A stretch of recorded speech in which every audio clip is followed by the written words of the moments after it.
LCAA building and other construction workers. ఈ పోటీ కిందకి మీ అందరూ వస్తారు. ఒక బిల్డింగ్ కానీ ఏదైనా కన్స్ట్రక్షన్ స్టార్ట్ చేసిన తర్వాత ఫినిష్ అయ్యేలోపు different type of labours involve అవుతారు. Like plumber, electrician, iron worker, vendor, painter, ఇలా different type of members involve అవుతారు. అవునా? సో వీళ్ళందరూ కూడా యూఓసి వర్కర్ కింద రిజిస్టర్ అవుతారు. మనకి లేబర్ కార్డ్ అనేది వస్తుంది. యూఓసి వర్కర్ కింద రిజిస్టర్ అయితే లేబర్ కార్డ్ అనేది వస్తుంది. ఎవరి పేరు మీద లేబర్ కార్డ్ రిజిస్టర్ అవుతుందో వాళ్ళ కార్డ్ హోల్డర్ అవుతారు. ఫాదర్ పేరు మీద కానీ మదర్ పేరు మీద రిజిస్టర్ అయితే వాళ్ళ కార్డ్ హోల్డర్ అవుతారు.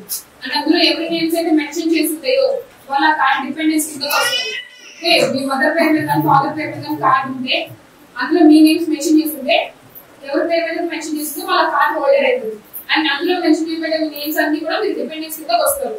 ఓకే, కార్డ్ హోల్డర్ కి అండ్ కార్డ్ డిపెండెన్స్ మాత్రమే స్కీమ్స్ కానీ కోర్సెస్ కానీ ఏవైనా ఎలిజిబుల్ ఉంటాయి. ఓకే, చాలా మంచి ప్రోగ్రామ్. వినగానే నిజంగా ఇవాల్వ్ అయితే నిరుద్యోగం అనేది చాలా చూస్తున్నాం. రిక్రూట్మెంట్స్ అనేవి లేవు మనకి చాలా సంవత్సరాల నుంచి చూస్తున్నాం.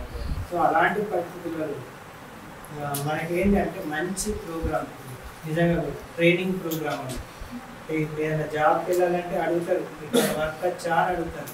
నేను ఇంటర్ కాదు, డిగ్రీ కాదు, పీజీ చేసినా అన్నా కూడా ఎవరు జాబ్ సిస్టమ్ పైన ఏమైనా వర్క్ చాలా అడుగుతారు.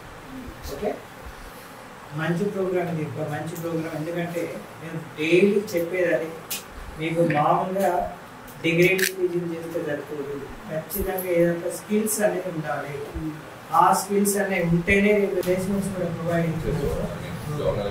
Good programme.